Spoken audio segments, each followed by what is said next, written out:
Magandang araw! Welcome back sa ating channel. Sa video na ito, tuturuan ko kayo kung paano gumawa ng masarap, savory at swak na swak sa kanin na fish with tausi. Simple lang ang ingredients pero siguradong mapapa-extra rice kayo dito. Kaya tara, simulan na natin. Magpainit na tayo ng mantika sa kawali. Kapag mainit na, iprito natin ang isda hanggang maging golden brown ang magkabilang side. Mga 5 to 7 minutes bawat side, depende sa kapal ng fish.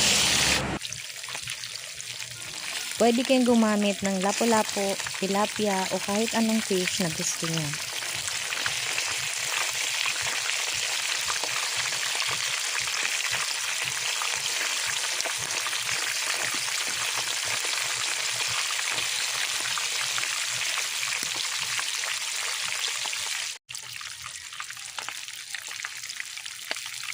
Kapag luto na, hanguin at set aside muna natin.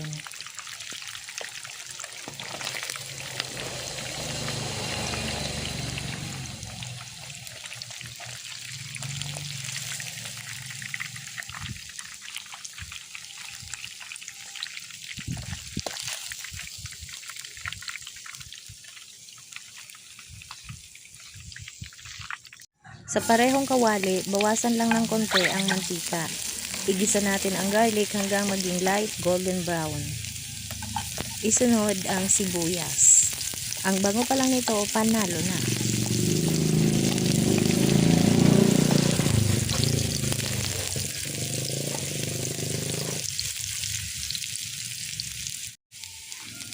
Idagdag ang isang basong tubig.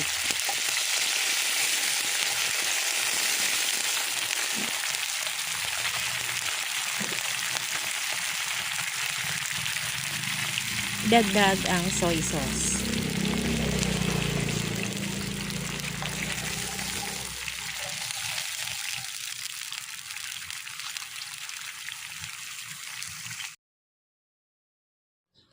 Ngayon, ilagay na natin ang tausi.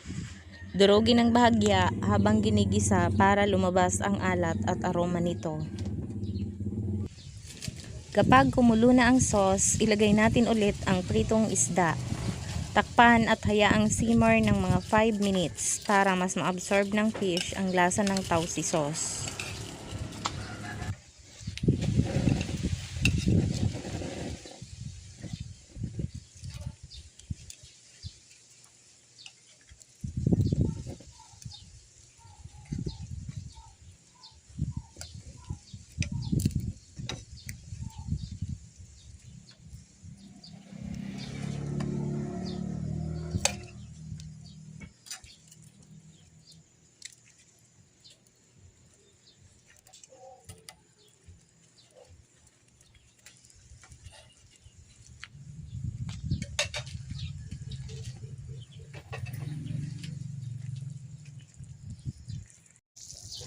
At ayan, ready na ang ating fish with tausi. Napakasarap nito lalo kapag mainit-init ang kanin. Perfect pang ulam sa lunch o dinner kasama ang buong pamilya.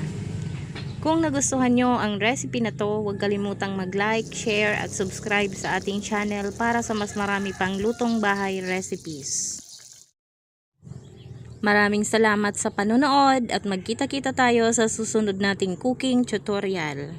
Bye!